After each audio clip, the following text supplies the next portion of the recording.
కార్యక్రమానికి స్వాగతం. ప్రశ్నించే దమ్ము నాకు, సమాధానం చెప్పే ధైర్యం మీకుందా?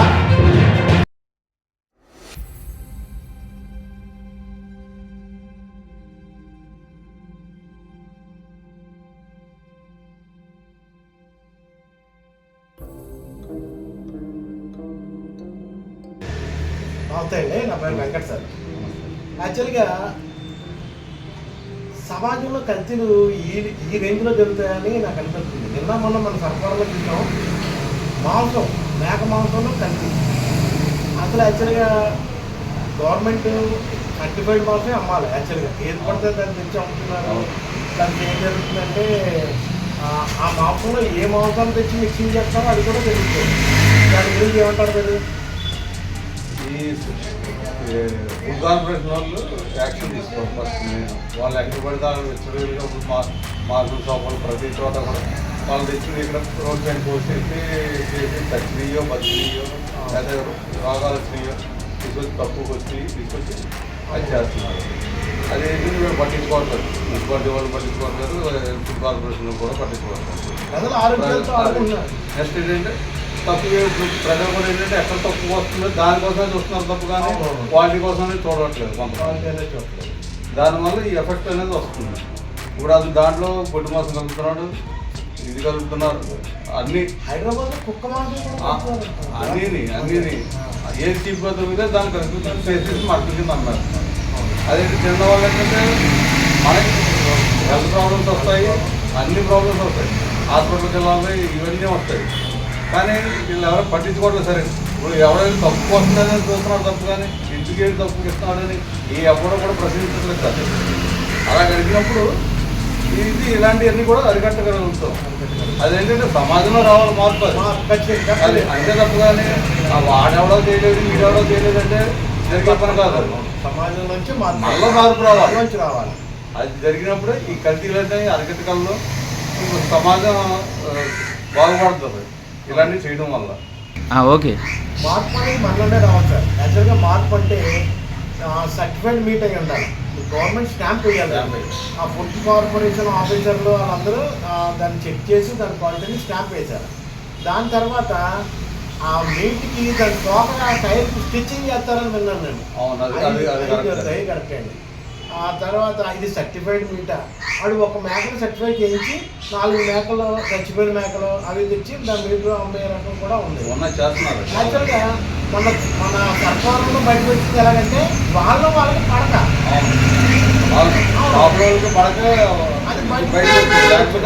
అది కూడా రాదు. మనం ఏం తిన్నామో అని కూడా మనకు తెలియదు. కానీ రేట్లు కూడా చాలా దారుణం అండి. ఇంత రేట్లు పెట్టి మనం అంత కాస్ట్ కొని మనం ఏం తిన్నామో మనం తెలియకుండా కూడా అయిపోయింది. మాంసం విషయాల్లో చాలా సర్టిఫైడ్ చేసుకోవాలి. గవర్నమెంట్ ఆఫీసర్లు కూడా కబేలాల దగ్గర వెళ్ళి అక్కడ మీరు టెస్ట్ చేసి సర్టిఫికేట్ ఇవ్వాలి. అది కూడా కాకుండా ఓన్లీ సర్టిఫైడ్ షాపులన్నీ కొన్ని పెట్టి అక్కడే మీరు తీసుకోవాలి, అక్కడే ఏదైనా సరే అక్కడే కొనుక్కోవడానికి వీళ్ళు చేస్తే కొంత కంట్రోల్ చేయగలుగుతాం. అది ఎందుకంటే సర్టిఫైడ్ అన్న తర్వాత ప్రతి ఎవరైనా డౌట్ లేకుండా వెళ్ళి తీసుకోగలుగుతారు. ఇప్పుడు ఏంటంటే ఎవరు పడతాడు ప్రతి రోడ్డు సైడ్ కూడా ప్రతి ఒక్కరు కూడా ఎవరు పడతాడు అమ్మేస్తున్నాడు సార్. అది సర్టిఫైడ్గా తెలియదు, మామూలుగా తెలియదు. సర్టిఫైడ్ అయిన తర్వాత ప్రతిదీ ఈవేళ 10 మేకలు కోసాడంటే 10 మేకలు సర్టిఫైడ్ అయ్యి ఆ షాప్లోనే అమ్మగలగాలి. ఇదే కాకుండా ఇంకో విషయం ఏంటంటే ఏంటంటే మన రావణిపేట మార్కెట్లో వేయింగ్ మిషన్స్ ప్రతి చోట వీళ్ళు తూనికలు కొలతల వాళ్ళు ఉంటారు. వాళ్ళ దాన్ని ప్రతి వీక్లీ ఒకసారైనా సరే సర్వే చేసి అది కరెక్ట్ ఉందా లేదా అనేది ఇచ్చేయాలి. అంతే తప్ప కానీ ఈ సంవత్సరానికి ఒకసారి వచ్చి సీల్ వేసుకుని వెళ్ళిపోవడం వల్ల ఉపయోగం లేదు. ప్రతి లేదా వీక్లీ లేదా 15 డేస్కి ఒకసారైనా అది విజిట్ చేసి ప్రతి మార్కెట్ చెక్ చేయాలి. ఈ అవేర్నెస్ అనేది ప్రజల్లోనే రావాలంటారా? ప్రజల్లోనే రావాలి. ఈ ఫలాని ఈ కాటాలు వాడుతుంటే మేము చెయ్యము ఈ పనం అని చెప్పి వెళ్ళం మానేస్తే ఆటోమేటిక్ ఆడే మారిపోతాడు. కానీ మనమే ముందు పరిగెత్తుకు వెళ్ళిపోతున్నాం కదా. మనకి చీప్ కావాలి, అది తక్కువ. రూపాయి తక్కువ ఎవరిస్తారంటే ఆడ దగ్గరికి వెళ్ళిపోతాడు. ఆడు 100 గ్రాములు తినేస్తాడో లేకపోతే 200 గ్రాములు తినేస్తాడో లెక్క చేయాలి. ఆ కేజీ 150 అంటే వీడు 100కి ఇస్తున్నాడంటే వీడు 100 దగ్గరికి వెళ్తాం. ఆడ 30 కేజీ వస్తుంది. ఆ కేజీ 100 కప్పుతాడు. అది అసలు యాక్చువల్గా కేజీ లీటర్ అంటే 900 ml అని అది ఒక రూల్ నడుస్తుంది, మీరు అన్నారా?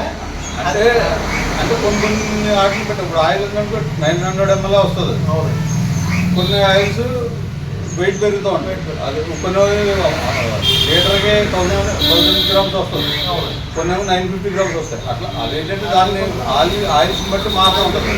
ఆయిల్ కంటే గుర్తొచ్చింది నాకు ఏంటంటే ఆయిల్స్లో కూడా చాలా కల్తీ నడుస్తుందని, ఏదో బయట ఆయిల్ ఏదో వస్తుందని, అది చీప్గా వస్తుందని. కరెక్టే సార్. ఇప్పుడు పల్లీలు తీసుకోండి, కేజీ అంతా 150 రూపాయలు వస్తుంది. తక్కువ అనుకుంటే హోల్సేల్ 100 రూపాయలు తీసుకోండి. 2 కేజీలు ఆడిస్తారు కానీ 1 కేజీ నూనె రాదు. 200 రూపాయలు ఆయిల్ పల్లీలకి అవుతుంది. ఆడిన ఖర్చుకి దీనికి ఎంత అవుతుంది? 20 రూపాయలు ఇస్తున్నా 220 రూపాయలు అవుతుంది. మీకు ఇచ్చే ఆయిల్ అంతా 150 రూపాయలకి 120 రూపాయలకి ఆయిల్ ఇచ్చేస్తారు. Mixed flavours mixing, white oil mixing, టర్పండ్ ఆయిల్ ఇవన్నీ మిక్సింగ్ చేస్తారు కాబట్టి మనకు ఆ రేటుకి ఇస్తాడు. మనం యాక్చువల్గా కొనాలనుకున్నప్పుడు 220 రూపాయలు రేటు మనం కొనుక్కోలేదు కదా. 150 చెప్తున్నాను కొంటున్నాం. మనం 220 రూపాయలు మనం డైరెక్ట్గా వెళ్ళి బిల్లు పట్టించుకుంటే 220 రూపాయలు రేట్ వస్తుంది. అది మన ఆరోగ్యానికి మంచిది. కానీ అక్కడే తినడానికి ఎక్కువైపోతుందని చెప్పి దానికి వెళ్ళాం, డబ్బులు తక్కువ అయిపోతుంది. ఇది వెళ్ళిపోతే 150కి వచ్చేస్తుంది కదా. కానీ ఆరోగ్యం క్యాన్సర్ అది ఆలోచించట్లేదు కదండి. అది ఫ్యూచర్లో తర్వాత ఇప్పుడు నడుస్తుందా లేదా, రేపు పొద్దున్న తర్వాత ప్రాబ్లమ్స్ వస్తే హాస్పిటల్కి వెళ్ళాలి. ఈ జంక్ ఫుడ్ మీద కూడా రోడ్ సైడ్ స్టాక్ ఆయిల్స్ అన్నీ కూడా అవే కదండి సార్. మనకున్న ఫుడ్ ఆఫీసర్లు అందరూ పట్టించాలని ఒకసారి వెరిఫై చేసి చూడగలుగుతారంటారా? గవర్నమెంట్ తప్పకుండా అది లేదండి. సఫిషియెంట్గా స్టాఫ్ లేదు. ఏదో వచ్చారు లేదు నామగా వస్తే వెళ్ళి ఒక రోజు వస్తారు అంతే. అయిపోతుంది. సంవత్సరానికి ఒకసారి విజిట్ చేస్తే గొప్ప అన్నారు.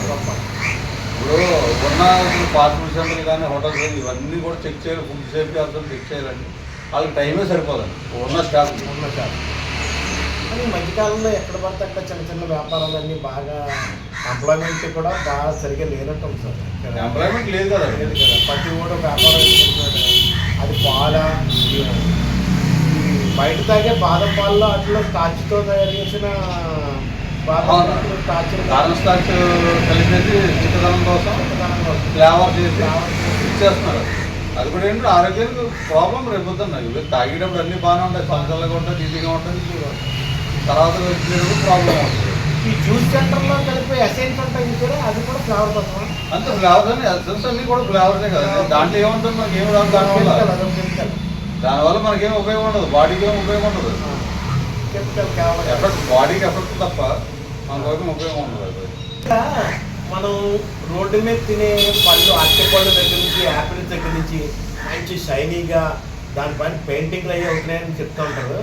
అదే యాపిల్స్ పెయింటింగ్ కాదండి, ఇది వ్యాక్సిన్ చేస్తారు. దానివల్ల అది ఫుల్ షైనింగ్ వస్తుంది. షైనింగ్ వస్తుంది. అది ఆ కెమికల్ కూడా అది మీరు జస్ట్ ఇలా తీసారనుకోండి, మీకు లేయర్ కింద వస్తుంది. లేదు ఈ యాపిల్ ఇప్పుడు కూడా పై తీసేసే మీరు తినాలి. డైరెక్ట్గా తినాలనుకోండి అది మనకి ఎఫెక్ట్ కాదు. అది డాక్టర్ చెప్పి యాపిల్ తినడం చాలా మంచిది చెప్తారు. కానీ మీరు ఇలాంటి యాపిల్ తింటే ఏం పనికిరాదు. అదే అదే కదా డాక్టర్ చెప్పింది కరెక్టే. కానీ మనం తినేది ఫుడ్ వేరు. మీరు ఎప్పుడైతే ఫీల్ చేసుకుని అది తింటేనే మనకు ఉపయోగం. Okay sir. సార్ యాక్చువల్గా మనకి పుచ్చకాయకి ఒక ఫ్లేవర్ ఉండేది. ఈరోజు ఎక్కడ రోడ్డు మీద కట్ చేసిన పుచ్చకాయ చూసినా మంచి చుట్టూ రెడ్డతో షైనీగా కనపడుతుంది. దాంట్లో కూడా ఏదో కెమికల్స్ సార్. కాయ రెడీ అయిన తర్వాత అవి పోసే ముందు ఇంజక్షన్ చేస్తున్నారు. వాటర్ కాయకి అదేంటంటే కలర్ వస్తుంది, ఫుల్ కలర్ వచ్చేస్తుంది. అది టేస్ట్ ఉండదు. అట్రాక్షన్ కోసం కాయ ఎర్రగా ఉంది మనం తిన్న చూద్దానికి మనకి సూపర్ అంతా కాయని కొని ఇంజక్షన్ ఉంటుంది. కానీ ఏంటంటే టేస్ట్ ఉండదు, మీకు హెల్త్ ప్రాబ్లమ్స్ వస్తాయి. అది చాలా మంచిది కాదు కదా. ఇప్పుడు ఏంటంటే మార్కెట్లో ప్రతి ఒక్కరు వ్యాపారం చేసేద్దామని చూడడం తప్ప, కానీ జనాలను మోసం చేయడం తప్ప నిజాయితీగా వ్యాపారం చేయడం కానీ నిజాయితీగా ఫ్రూట్స్ కానీ ఏవి కూడా సప్లై చేయట్లేదు ఎవరు కూడా. ఈ అట్టుపళ్ళు మొక్కేయడానికి కూడా అది కూడా కార్పొరేట్ ఇచ్చేస్తారు, కెమికల్ కొడతారు. చేయడం వల్ల అది ముగ్గిపోతుంది. డైరెక్ట్ దాంట్లో కెమికల్ స్ప్రే చేస్తారు. కొంతమంది ఏంటంటే కెమికల్ వాటర్లో ముంచుతారు. దాన్ని తీసుకొచ్చి దాని ఒక హాఫ్ అన్ అవర్ 1 అవర్ బయట ఆరబెడతారు, తీసుకెళ్ళి లోపల పెడతారు. ఇల్లు వచ్చేస్తారు. ఓకే సార్, థ్యాంక్ యూ అండి. చాలా వాల్యుబుల్ విషయాలు చెప్పారు.